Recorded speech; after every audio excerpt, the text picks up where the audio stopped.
Hello and welcome to Insight, everyone. I'm Nnamdi Odipo. And I'm Elizabeth Omori. Thank you for joining us. Indeed, it's good to have you join us this week as we discuss the Edo governorship election. We will be talking about the prevailing concerns of the people, the top issues on the ticket, voters' demographics, and how that is likely to sway the vote. We'll also examine the issues of electoral violence as well as other issues impacting the governorship election in Edo State. Elizabeth? We will also be treating an issue of global concern, reproductive and fertility health. We will look at causes and remedies, as well as assistive technology in promoting family medicine. Very well then, let's kickstart the program. Whatever the issues are, the National Assembly is constitutionally empowered to scrutinize. However complex or intricate. We have involved all the academia, the members of the academia. We have involved the academies. Be it government's policies or in fact any issue of public concern. Our job is to help you gain clarity and make sense of it all. This is not really healthy for our democracy. There's a lot of aggrievance in terms of who has been in power longest and who becomes the governor of the state. It's also in the quality of food being consumed. After all, perception is insight. And gaining understanding is also getting insight.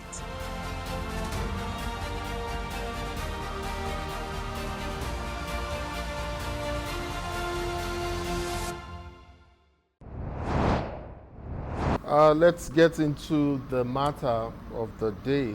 I mean, conscious of their rights as citizens and more so their eligibility to vote as free citizens, more than 2.6 million voters will on Saturday, September 21, go to the polls to elect the next governor of Edo State. By law, the campaigns would end 24 hours before election day, when, of course, the people would exercise their constitutional rights to freely choose the candidate that they deem best to lead them forward. Of course, again, at the expiration of the current Obaseki administration in Edo State. How has the electoral process been so far? Do the electorates have a strong grasp of the issues that the parties have presented so far? Do these parties' manifestos, the manifestos of this party, do they align with the people's needs? Well, I can go on and on, but let me bring in, I'm supposed to have had a panel, but right now I understand I only have one of my guests online. They would help give context to some of these issues that we will be throwing up. For now, I think I have just Dr. Okunzoa Osaru online. He is a public affairs analyst. He joins us from Benin. Doc, thank you so much for joining us on Insight. Fantastic. We are expecting to have Festus Alanke, the NUJ State's chairman, join us in the course of our conversation. When he joins us, we would happily co-opt him into this conversation. Hopefully we would, going forward until he joins us, have a robust conversation. Doc, let's just get right into it. I know like most parts of the country, the people of Edo State, your fellow Edo people are concerned about their well-being, which of course has been seriously affected by the current economic hardship in the country. A recent and very quick poll that our correspondent, of course, of voters that our reporters there on the ground conducted in Benin City and its environment, showed that the top issues of concern for most voters revolved around issues of ending hunger amid the rising cost of goods and services. They talked about things like insecurity, development of infrastructure, creating job opportunities, and also talked about, improving access to quality healthcare. I would like to ask you a question on messaging and whether or not you think, the contending political parties and their candidates have been able to adequately deploy messaging to effectively address some of these concerns that we've identified. Let's look, Doc, if it's possible for you to put that into some sort of context for us, of course, having an idea of party manifestos as presented by these political parties, not just the major ones, but others, and whether or not it captures or they have adequately captured the concerns of citizens in their messaging. Well, that will be difficult to figure out. That would be difficult to figure out. It's actually at the end of voting, when the votes are cast, you will know who's done well and who's not done very well if there are no confounding factors. So far, but in Benin City here, the two major political parties have been very, very loud and visible. Maybe the others, the 13 or 15 others, because of lack of resources or other constraints, have not been equally seen. But I do think the voters, those state, the voters here, citizens here, are very, very conscious politically. Just like what you have said, what your poll told you. They are very conscious of what their needs are, and it is they who will be the examiners at the end of the day. They have been listening to all the political parties. On the election day, they will return their verdict. So whoever they believe is going to serve their interests best may well be the person who will benefit from their electoral judgment. So most of the things we have to say at this point will just be a form of guessing. On the election day, when the ballot is counted, we will know who has spoken well to the voters and who has not spoken well with them. And I agree with you completely. I agree with you entirely. I mean, with what you've said. Of course, on election day, come this weekend, though people will be marking the sheets and scoring the candidates essentially. But as part of the build-up to the exercise, of course, we know they've been talking about doing this, they will do this. And then I mentioned some of the needs of the people. I mean, in your opinion, Dr. Okonzua, in your opinion, what do you think matters most to the people of Edo State, as it were, right now, at this point in time? The issues you mentioned, and a lot more. Don't forget, see, occasionally history guides us. Edo State was part of Bendel. Bendel was part of the Western region at the point our country gained independence. True. So the temperament of people of Edo State arising from what they took from the Western region is progressive. The things that will enhance the material well-being of people are usually the concern of people of Edo State. The Second Republic that I saw, for instance, UPN, Unity Party of Nigeria, apart from the overlooming figure of Chief Abefebele Awolowo, had a program that has said that actually addressed the needs of the people. For instance, free education, free healthcare, gainful employment, integrated rural development, and so on. So, in 1979, for instance, Ambrose Ali was not terribly well known, but his party was well known, and he became governor. Of course, not terribly well known didn't mean he wasn't eminent. A professor of pathology anywhere in the world is an eminent citizen. So what I'm trying to say is that people here are very receptive to the things or to the measures that will address their needs. And this election will not be different. The political parties, yes, that is the work they are registered to do. They can canvass for votes. They can approach people, campaign to them. Just like both of us have agreed so far, it is the people, the voters, the voting public that will eventually examine the respective political parties, especially the dominant ones, and make a choice. So healthcare, educational, the quality and quantity of education available, water supply, sanitation, all those things are issues.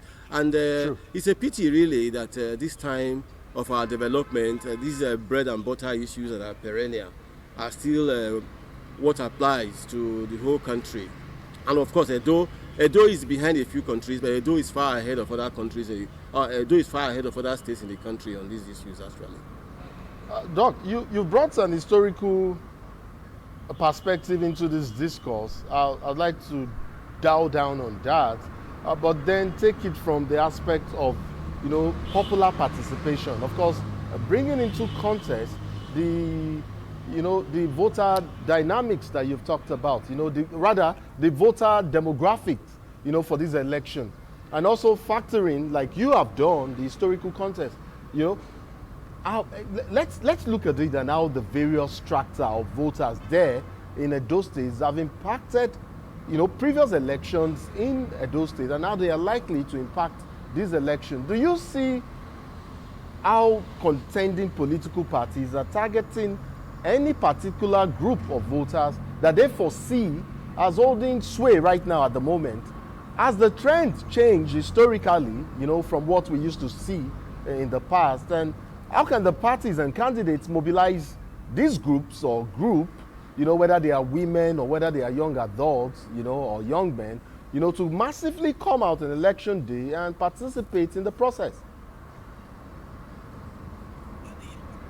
Well, the young people here are very vibrant.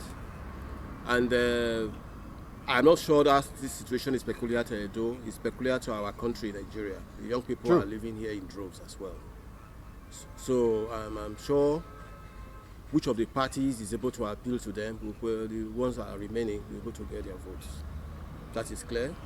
For those who are talking about the economic condition, which is also peculiar to Edo, is widespread across the country. Any person that is able to also say Edo as a sub-national entity will do things better to rise above the national average may also get some sympathy. So these segments, of course, people want to go to school. There is a national scholarship now, or national student loan from the country. The present federal government is advancing that. Is any political party promising to do anything better for the young people who want to go to school here? So maybe that will be on that avenue of appeal. But all in all, there are so many issues. All the issues that pertain to Nigeria automatically pertain to Edo State because we are a subset of Nigeria. Let me take you, or let me bring up an issue that is currently in play now, and not just something we already know that would also culminate in election day, but of course it's already in force. And we're talking about elections, but then, you know, elections not as war, you know, but elections as citizen engagement, you know. And this is a key issue in this election. What we have seen so far, even with, you know, a major political party opting out of signing the peace accord, you know, that was brought by the Kuku and National Peace Committee recently to Edo State there, you know, is a culmination of the increasingly difficult trend of violence, or, you know, concern over violence that we've seen in our electoral process. What do you think about the level of violence that we have witnessed so far in the build-up to election day, you know, and do you anticipate that this will negatively impact participation if voters there in Edo continue to take what the security agencies are saying in terms of reassurances and assurances on protection and safety with a pinch of salt? Do you see that? How do you see all of that playing out come Saturday? Well, apprehension about violence will affect voters' turnout. There is no doubt about that. If people don't feel confident that their voting will not cost them their life or limb, they will not come out and vote. Though we don't have a threshold for the validity of our electoral outcomes, out of the 2.6 million people who are registered to vote in Edo State, we would expect that if we can harvest, say 2 million, 1.8, that would be nice. But if it's much less, though INEC will still announce a winner, it will morally affect the legitimacy of the person who takes office. So it's in our interest that the voting public should not be deterred from voting. There is no doubt about that at all. So the issue of violence is concerning, but I don't think violence, the fear will materialize on election day. The apprehension will not come to pass. That would be good to, I mean, that's good to know. Hopefully that the people there, the electorate, would be reassured of, you know, some of the promises being made by security agencies and come out to participate massively in this vote. Doc, I talked about dialing down on something you said earlier about, you know, political parties.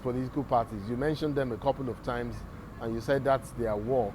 I don't know if you remember the former Secretary General of the United Nations, Kofi Annan, in 2015, you know, he gave a keynote address at the Nigerian Civil Society Conference on the 2015 elections at the time. There was something he said, you know, at that time, which remains instructive today. He said, and he pointed out quite strongly, you know, that politics is too important to be left alone to politicians, you know, to be left only to politicians alone. In light of that, How engaging and vibrant do you think the civil society has been so far in taking a constructive role in helping Edo people prepare for the forthcoming election?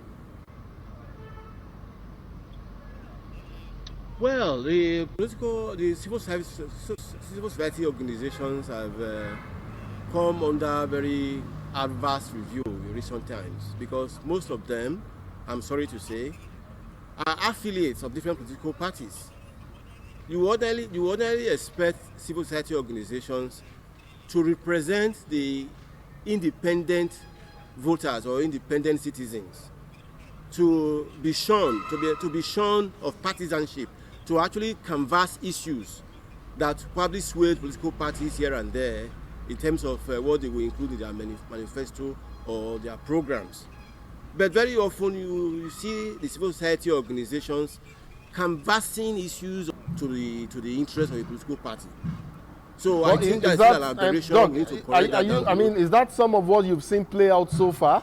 Are you saying you've seen some of that play out already in this election? I mean, of course, sure, we've seen that play out in the past. Of course, yes. I'm right here in Benin City. Civil society organizations are swaying one way or the other. Even the media, I'm sorry to say, even the media themselves, apart from the media doing one thing or the other. Are you saying the media is also putting its thumb on the scale?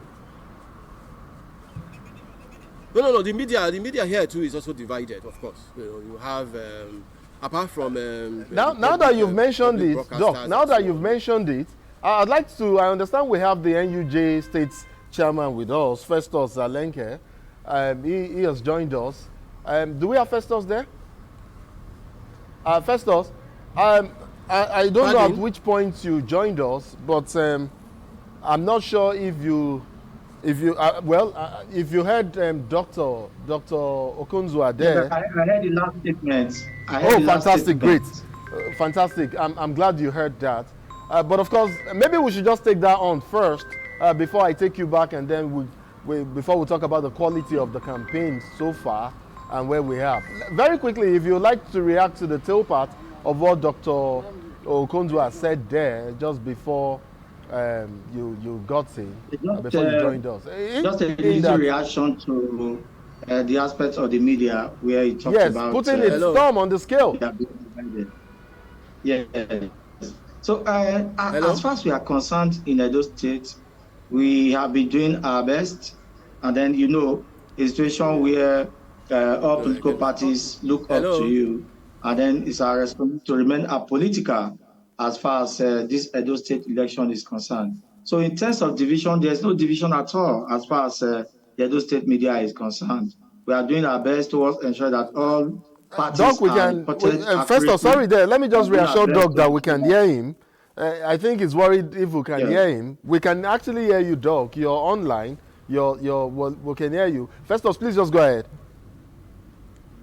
Okay, thank you. So as I was saying, the media in Edo State is not divided at all. As far as we are concerned with the political, we ensure that all parties are reported adequately.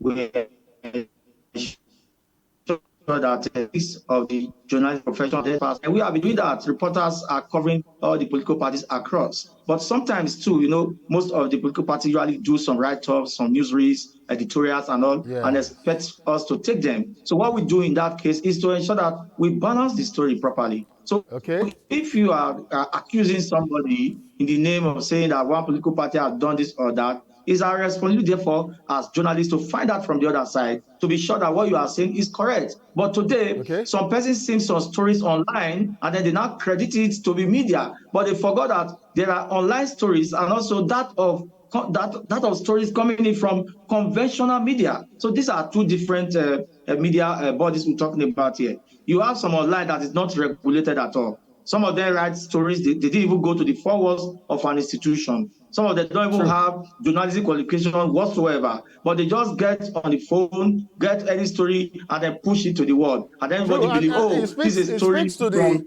speaks to the impact. Conventional media. Yes, Festus, I was saying it speaks to the impact of new media in electioneering campaign or the electioneering process. There are positive sides, of course. There are positive sides, of course. Yes, please so go that is ahead. not helpful at all. Yes, some parts of the media that is unregulated, some part of the media too that seems to do that seems to push any story to the public. Whatever comes to them is a story. But trained media guys, they know what to push. If you send a story to me to say political party A stole 100 billion 2 days ago or 3 days ago, it's my duty to find out, to say this $100 billion that said was stolen, is it actually true? Then if it's true, you push the two. And then you must balance the story. But for the new media, they don't even bother at all. And that's what is happening in Edo State today. So all the parties have new media guys who are writing stories. They just push it on maybe Facebook, Twitter, wherever at all. And then maybe sometimes WhatsApp groups and all. And by the time it starts circulating, and these stories sometimes may be untrue. Many occasions they attribute it to say, oh, this is a story come from the media. But that's not true.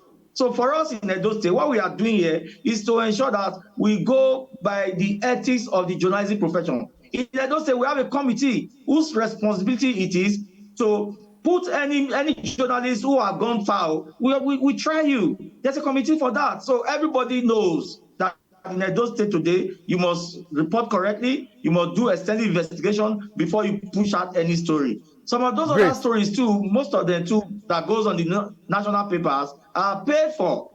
Sometimes they just take full page and then say, please push it. So even at that, I'm aware that they also regulate some of those information before they are made public. So to us in Edo State, we are trying to remain apolitical as far as this forthcoming election is concerned. Dr. Sawaru, I'm not sure if you heard Festus clearly, but he's talked about, the preponderance of those he has described as social media journalists and their impact in the electioneering process and campaign so far. And he has somewhat, pushed the bulk of the fault, some of what you have explained earlier, to the doorstep of these social media journalists or practitioners, as it were, who he said are largely unregulated. And so that is why we see some of what we see. And then some analysts now say that the media is putting its thumb on the scale. Doc, do you want to quickly add something to that before I go back to Festus? Well, I really wish I could agree with him. He should know better. And I'm not about to impugn the honesty of his views, but I couldn't agree with him at all. A very clear example, which he should know and readily admit, is the position of the public broadcasters. The public broadcasters generally serve the views of their owners and not the views of the public necessarily. And during elections that we are about to have, their broadcasting is not balanced. The NUJ chairman should know that. He should actually lament that. So it's not a thing for him to defend. Okay. He has okay. Can I quickly go back to Festus there? Festus, I'm sure you heard Doc again. I want to ask you a question on the quality of the campaign so far, and try to link that to the media creating equal opportunities for all contending parties. First, can you speak to the quality of the campaigns that we have witnessed or we have seen in Edo State, one, and link that to, the media now creating equal playing ground or equal playing field for all contending parties in this election. Is that what has played out in Edo State so far? Okay, we have two sets of broadcasts and reporter when it comes to the media here. No, first, can we first talk about the quality of the campaigns and what you have noticed so far in terms of their messaging? Right now, yes. One has to do with live broadcast. When they go on live broadcast, whatever they say, there goes. Before you bring down the volume, he has already said it. And two, the one that I know that is well regulated are those that go for the news. Because if it's news, no editor can go one-sided when it comes to reporting situations, which you know. So by the time you put up a story to your editor, the editor looks at it and remove the one is controversial and allow the story to go. So, but what we actually reporting as far as news is concerned is what the people want to do if they win. And that is the story. But that Mr. A stole some years ago and the other one does not have a wife, or this one, so that's not the story. That's not what people want to hear. What people want to hear in Edo State and Nigeria as a whole today is, by the time you win and you are sworn in on the 12th of November 2024, what will you do for Edo State people? How will is that what from your perspective, Festus? Sorry, Festus, just 1 minute. From your perspective, is that what the political parties have been doing so far?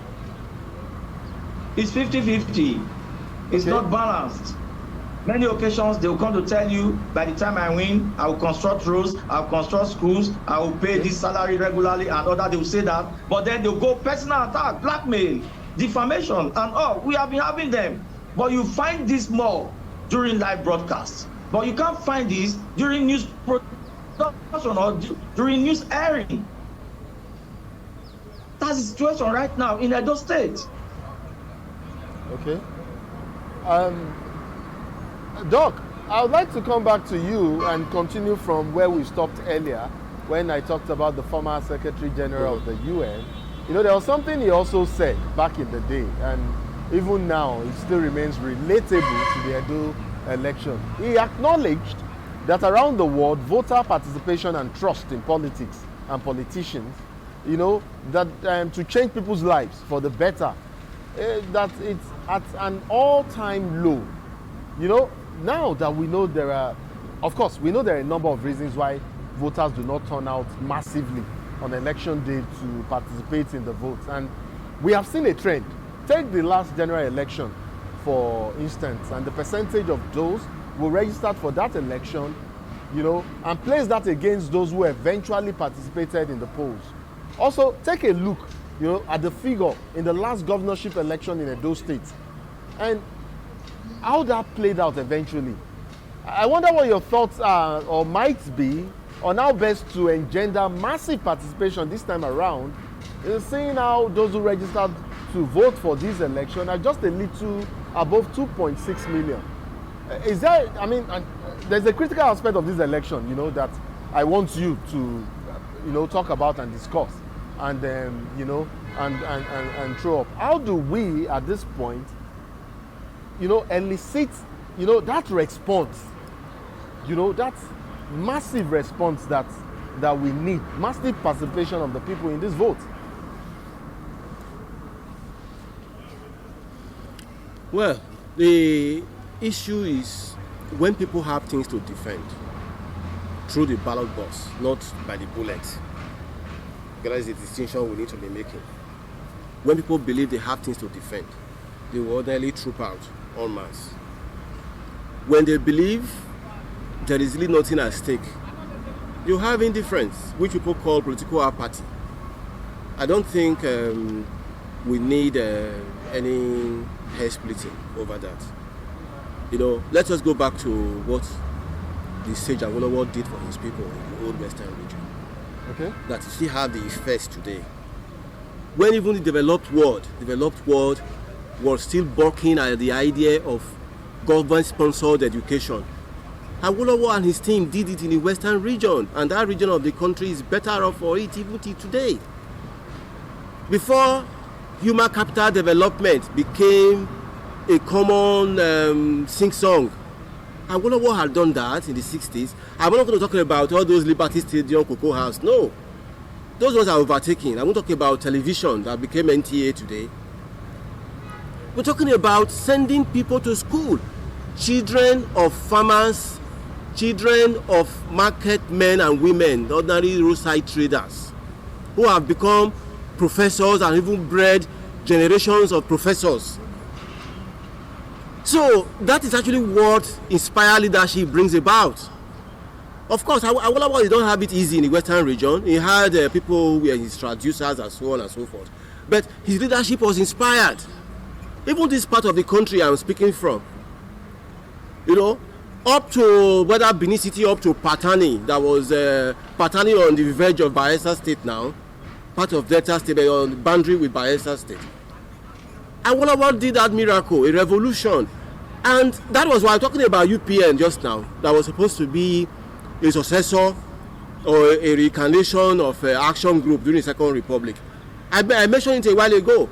All you needed to say here was this was Awolowo's political party. People knew what Awolowo stood for, what his political party stood for.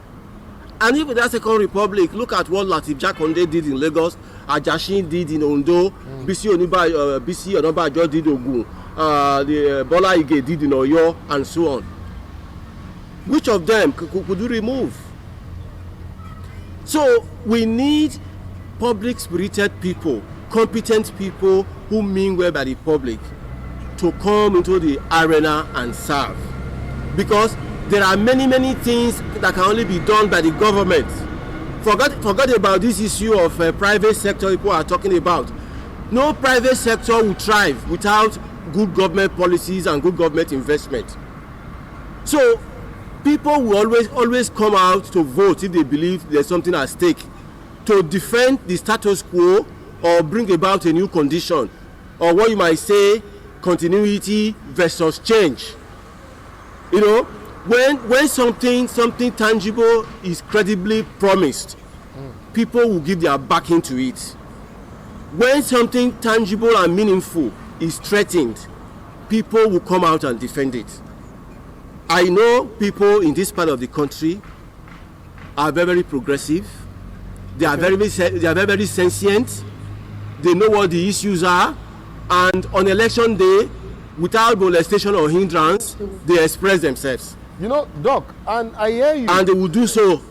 Yeah. Okay. Doc, great. I hear you clearly. Yeah, they will do.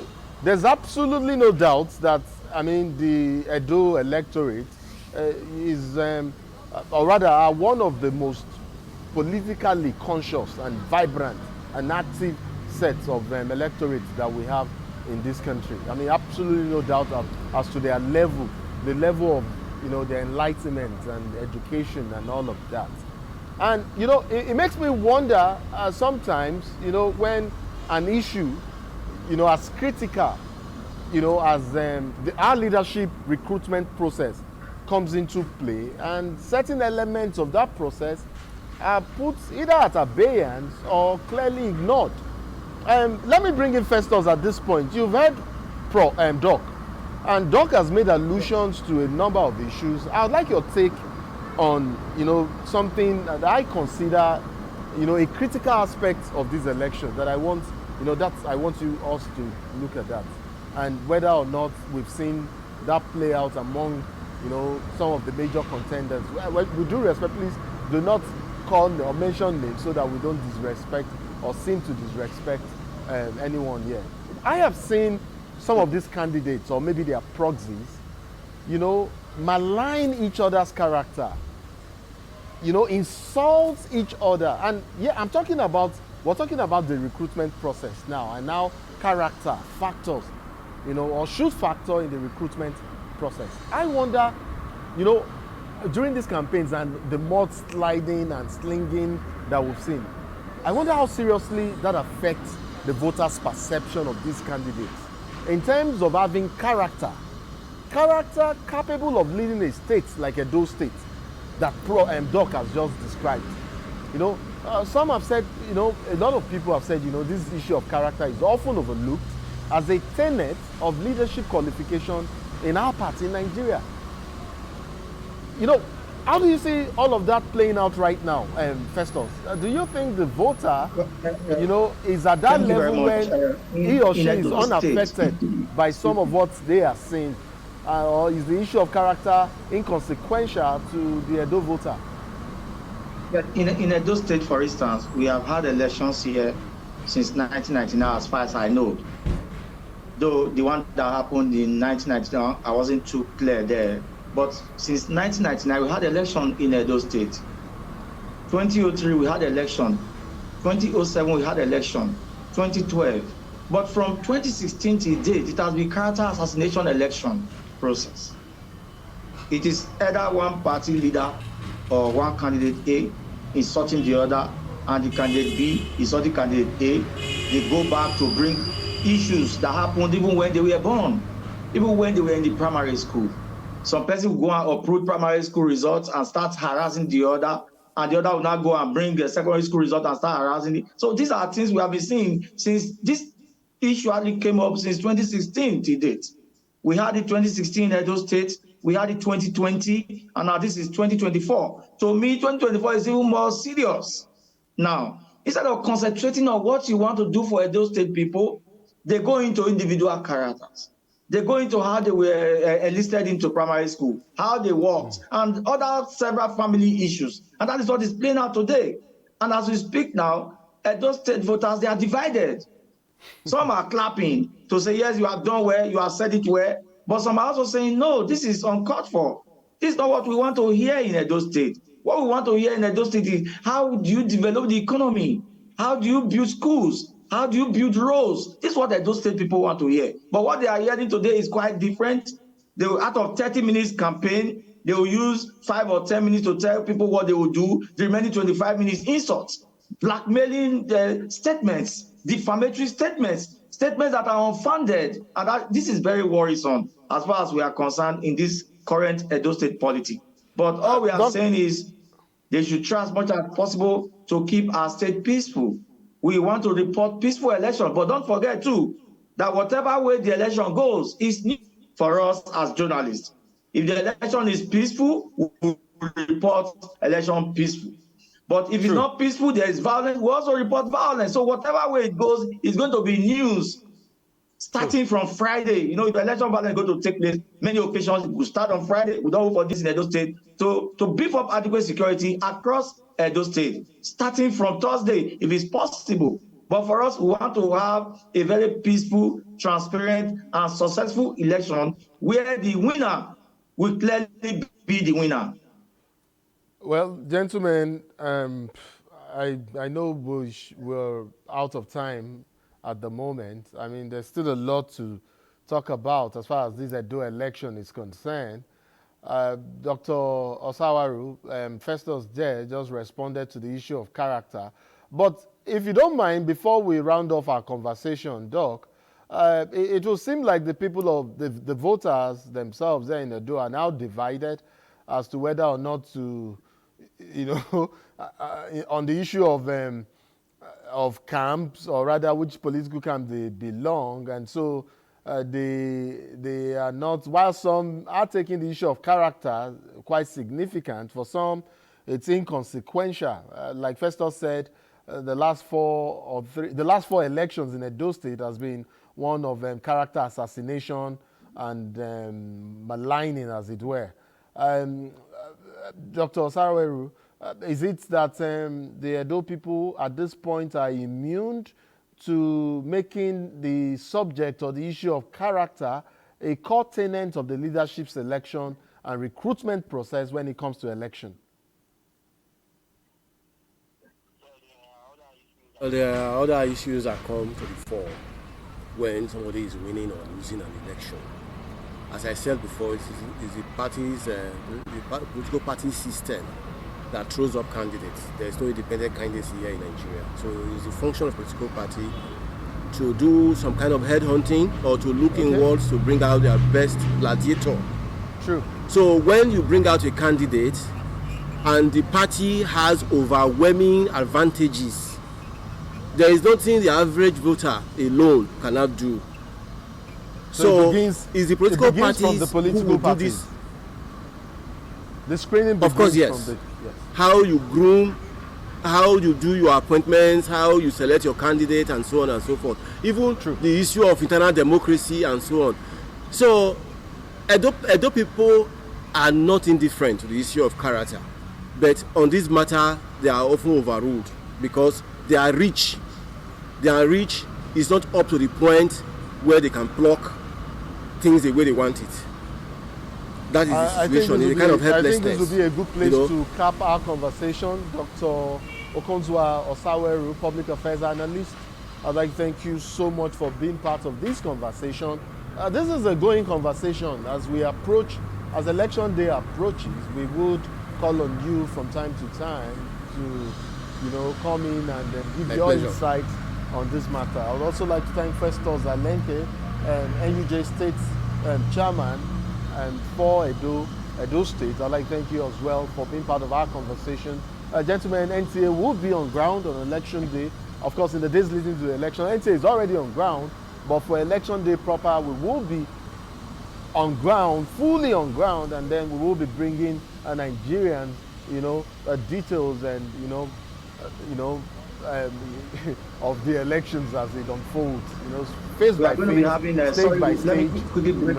Festus, you quickly want to say something there? Please go ahead. 60 seconds. Yes, we're going to have a situation room in the press center where we'll be connecting with all the journalists that will be in the field, and we expect that we'll be bringing a report. So NTA can dash into the press center so you can get to know what's happening. So the NUJ would have a situation room there at the NUJ Secretariat. Fantastic. That would be great. Yeah. We would also monitor that. Gentlemen, I'd like to thank you so much for your participation in our program. Thank you so much indeed. My pleasure. Thank you. Elizabeth Omori is up next.